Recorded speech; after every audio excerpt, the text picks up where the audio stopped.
Olá pessoal, hoje a gente vai falar sobre a diversidade celular, né? Os diversos tipos de células vão dar origem a tecidos diferentes, e é o que nós vamos iniciar agora nessa aula. Então, inicialmente a gente pode falar sobre as células troncos, né? E a engenharia de tecido. Por que falar de células tronco? Porque as células tronco, elas são células de suma importância no processo de diferenciação celular, né? Até o estágio de blástula, se a gente tirar qualquer célula do organismo até o estágio de blástula, particularmente dos embriões, essas células elas conseguem se diferenciar em qualquer outro tipo de célula do nosso organismo. Então, por exemplo, a importância das células tronco dá-se por isso, né? As pesquisas com células tronco, embora muito polêmicas, né, ela dá-se por isso, justamente pelo fato de que, digamos que uma pessoa sofreu um acidente, foi lesionado, perdeu parte de um determinado tecido, ou ficou com um determinado problema, sequela, aí os cientistas podem vir tirar determinadas células de um embrião, por exemplo, né, de embriões congelados ou de cordões umbilicais, e aí ele vai colocar essas células, fazer o que a gente chama de terapia gênica, né? Vai colocar essas células lá naquele determinado local, e essas células elas vão se diferenciar naquele tipo de célula. Por exemplo, vão se diferenciar no tecido que vai dar origem aos músculos, tecido que vai dar origem, por exemplo, à pele, e assim sucessivamente, certo? Daí a importância das células tronco. A diversidade dos tecidos, né? Os animais e as plantas, a gente sabe que são seres vivos multicelulares, são compostos de variados tipos de célula, e isso foi essencial para o processo de evolução e dominação desses dois grupos aí de seres vivos em relação aos demais. Ocorre o que eu já comentei para vocês, né? Um processo de diferenciação celular. As células elas se diferenciam a partir do estágio de gástrula, certo? Elas se diferenciam em outros tipos de células, célula muscular, célula nervosa e assim sucessivamente. Aí nós chegamos ao conceito, né, elementar aí do nosso conteúdo, que são os tecidos, né? Tecido nada mais é do que um conjunto de células, certo? Na hierarquia é um conjunto de células que atuam de modo integrado no organismo celular, formando o que nós vamos chamar de órgãos. E aí nós temos dois tipos de tecido epitelial. Nós vamos ver primeiro aí os epitélios de revestimento, e posteriormente nós vamos ver os epitélios glandulares. Então, os epitélios de revestimento, eles são formados por células firmemente unidas entre si e são bem ajustadas, né? Quase não há espaço entre elas.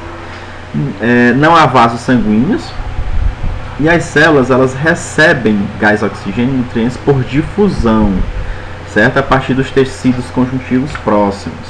Esse tipo de epitélio está presente em vários locais do nosso corpo, né? Na superfície externa do corpo, nas superfícies externa e interna de alguns órgãos e em diversas cavidades corporais.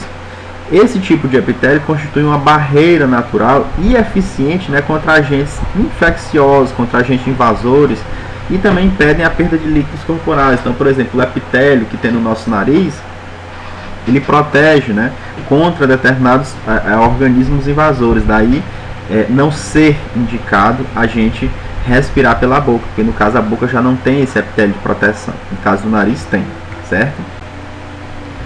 Aqui mostrando justamente os tipos de epitélios de revestimento. Nós vamos ter aí, em relação ao critério, né, número e aparência das camadas celulares, nós vamos ter o estratificado, uniestratificado, né, que a principal característica é que ele apresenta apenas uma única camada de células, o estratificado, que apresenta mais de uma camada, e o pseudoestratificado, né, onde uma camada de células que apresenta uma única camada de células com núcleos de diferentes alturas.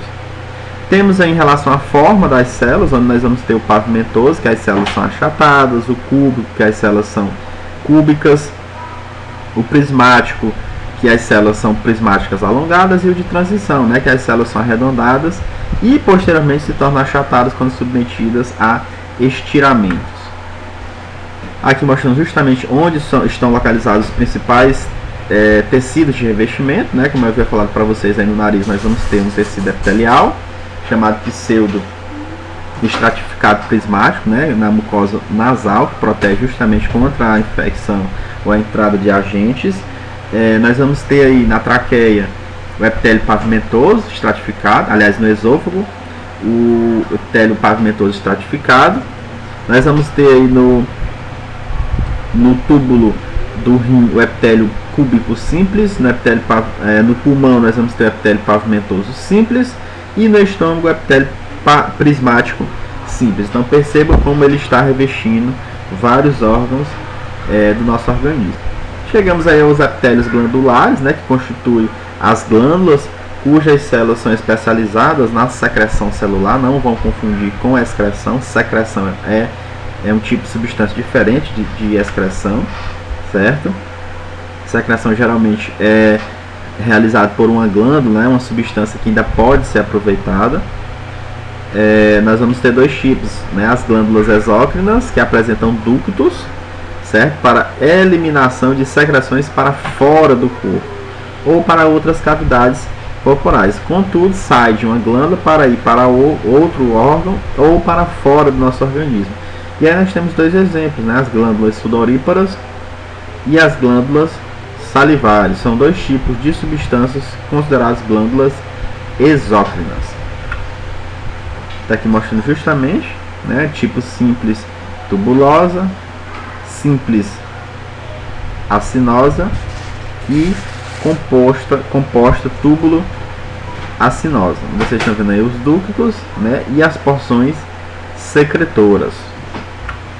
E aí nós temos as glândulas endócrinas, que não apresentam ductos, né? Elas eliminam as suas secreções, que no caso aí são hormônios, diretamente na corrente sanguínea. O caso, por exemplo, das glândulas tireoide e hipófise.